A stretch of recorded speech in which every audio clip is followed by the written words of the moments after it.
What you looking at? Candy. Is that all you ever asked for? You're so funny.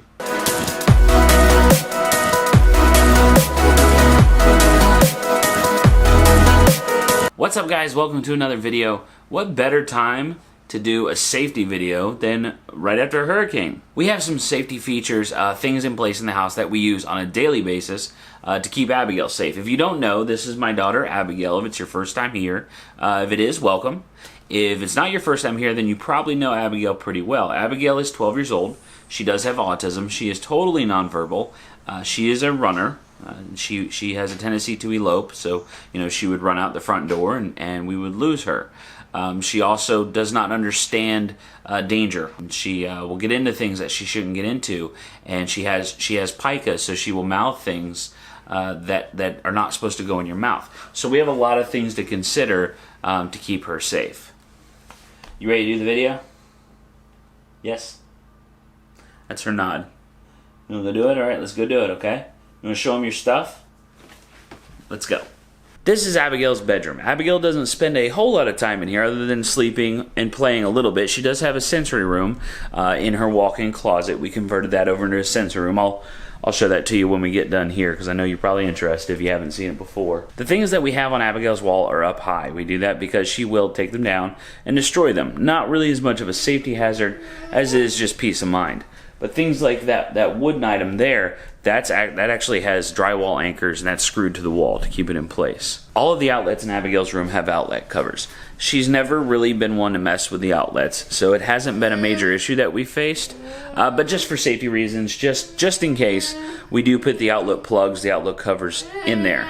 Now, sometimes those don't always work, and I get that. A lot of kids can pry them right off. Abigail probably could if she cared to. Little pro tip, what you can do is actually super glue those outlet covers right to the existing faceplate, and it's still not a permanent thing because you just use a screwdriver to remove the faceplate.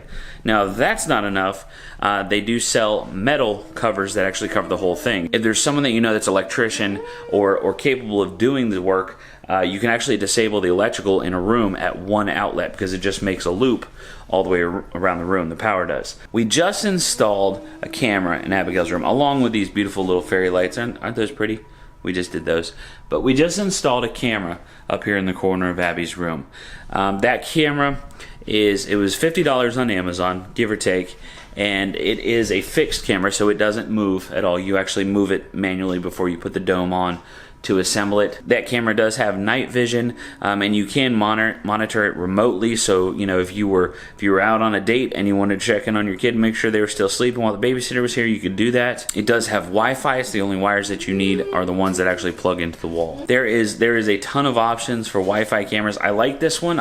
It's simple, and that's all I really needed. I needed a good view of her room and something pretty simple. Now as far as wires go for the camera, we have them out of reach up here, and then everything else is back behind this painting with Abigail's name on it, tucked in away safe back here, and then we have that screwed to the wall as well. And this stuff here, this is actually just a strip that you use to hide wires in.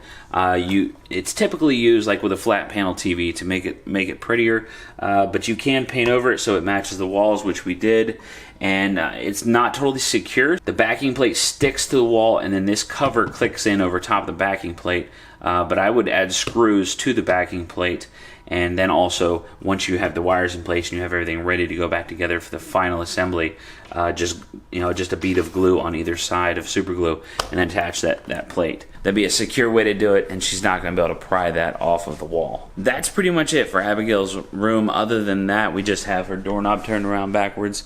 That keeps, we can lock her from the outside when we put her to bed, and that keeps her from running. If she wakes up in the middle of the night, she can't get out of her room, get into things in the house. We might have forgot to lock something. It's just one more added piece of security.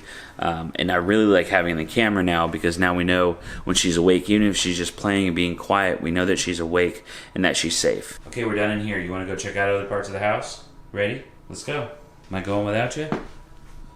Bye. Speaking of doorknobs to turn around backwards, this one is a closet that has the heat pump in it, so she doesn't need to be in there, so we keep that locked. The laundry room is the same way, doorknob turned around backwards, because she has gotten in there before and dumped an entire gallon of laundry detergent all over the floor. Same deal, we moved one of our door locks to the pantry. We didn't want her getting into there and getting into something she shouldn't be into. The refrigerator has a lock on it. This is just a standard safety first lock. You can get refrigerator locks, appliance locks, oven door locks, things like that, and they work great. They definitely maintain your sanity, and they keep the child safe. You're not having to chase them around everywhere. We have another camera right up here in the house. It's not so much a security camera. I guess it is. They are security cameras.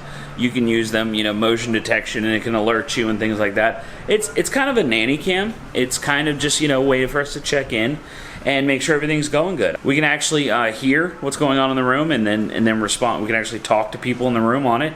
It does pan, tilt, and zoom, all that fancy jazz.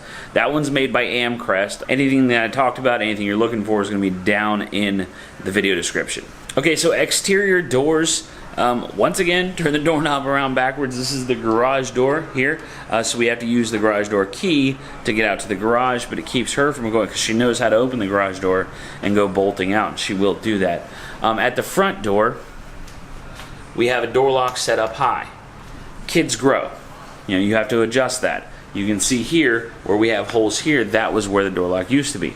The advantage that we have is that Abigail's not going to get much taller than about 5'2", according to her endocrinologist. So we'll probably be able to leave that lock up there. It's just a third lock. We do bolt it and then use that lock. We bolt it to keep people out, and we use that lock to keep Abby in. You probably noticed this as well. This is just a door chime.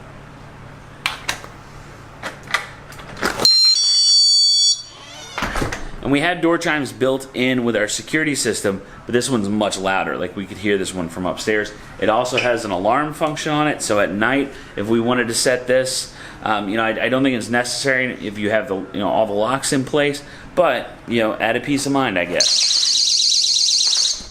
It's super loud. I like those ones in particular because you can turn them off. So if you've got a company over, if Abigail's in bed, we can turn them off completely and we don't have to listen to them all the time. We've also got one on the back sliding glass door. We have a bar that we lower, and the door locks. Okay, back up in Abby's room. I was jogging upstairs, I'm out of breath. Last two things to talk about. One of them is an ID for Abigail. This is Abigail's road ID. I've talked about this in other videos. She wears it. Can I see? Can I see your hand? Do you mind? I know you're stimming. Here, I'll tell you what, I won't interrupt you. You keep stimming, I'll just shoot your band. This is Abigail's road ID bracelet. This is an ID bracelet. It has our information on it, our phone number, her grandmother's name and phone number. It also has the fact that she has autism and that she's nonverbal. The clasp on her bracelet, you're so cooperative. All right. Okay, all right. Here, can I just get your wrist on video? The clasp on it requires a butter knife to open. So she's not going to be able to just pop that open and take it off. She wears it all the time, and she doesn't normally like wearing things. She will take stuff off to play with it or chew on it, and she can't get it off. So we love that product. I will leave a link for Road ID right down below. They have a variety of ID tags. The last one, and probably the most important, is a business card. Business card or a flyer. You don't have to have specially made items made up. Just something that you can pass out to your neighbors, because they can be your greatest asset. If you have a child that's a runner, or a child that elopes from your home, no matter how many security items you have in place, it could happen, and we all know it could happen. It's one of our biggest fears. You hear about it all the time on the news. A huge asset is your neighbors, people that live around you, people in the community, passing out an information about your child, saying this, if you see this child and they're out by themselves, they shouldn't be. Please return them to this address, call this phone number, do whatever you can to get this child back to where they need to be, because it is a life-threatening situation. Be brazen, go out, knock on doors and say, hey, can I give you one of these? Read it over, recognize the face, put it on your fridge, whatever. If you see this child out, this is the situation. That is key, because once all these other all these other security measures fail, other people are going to be the ones to help you out. Well, that's it for this little video, guys. Just a short video on some of the safety items that we utilize. Hopefully some of this stuff can help you out if you're struggling, you know, in certain areas. You know, if your child is challenging you with keeping them safe, maybe some of these tips can help you. I'm sure there's a dozen other things I haven't thought of that we actually do in our day-to-day, but you know, they become so, you know, part of our repertoire, and we just don't think about it. But that leads me to the conversation. Please let me know down in the comments any safety tips or ideas that you guys have, stuff that you use for your kids, you know, things that other people might be able to use. As always, thank you so much for watching. We appreciate it. We'll see you next time. Hey, you want to close it out? Do you want to close it out?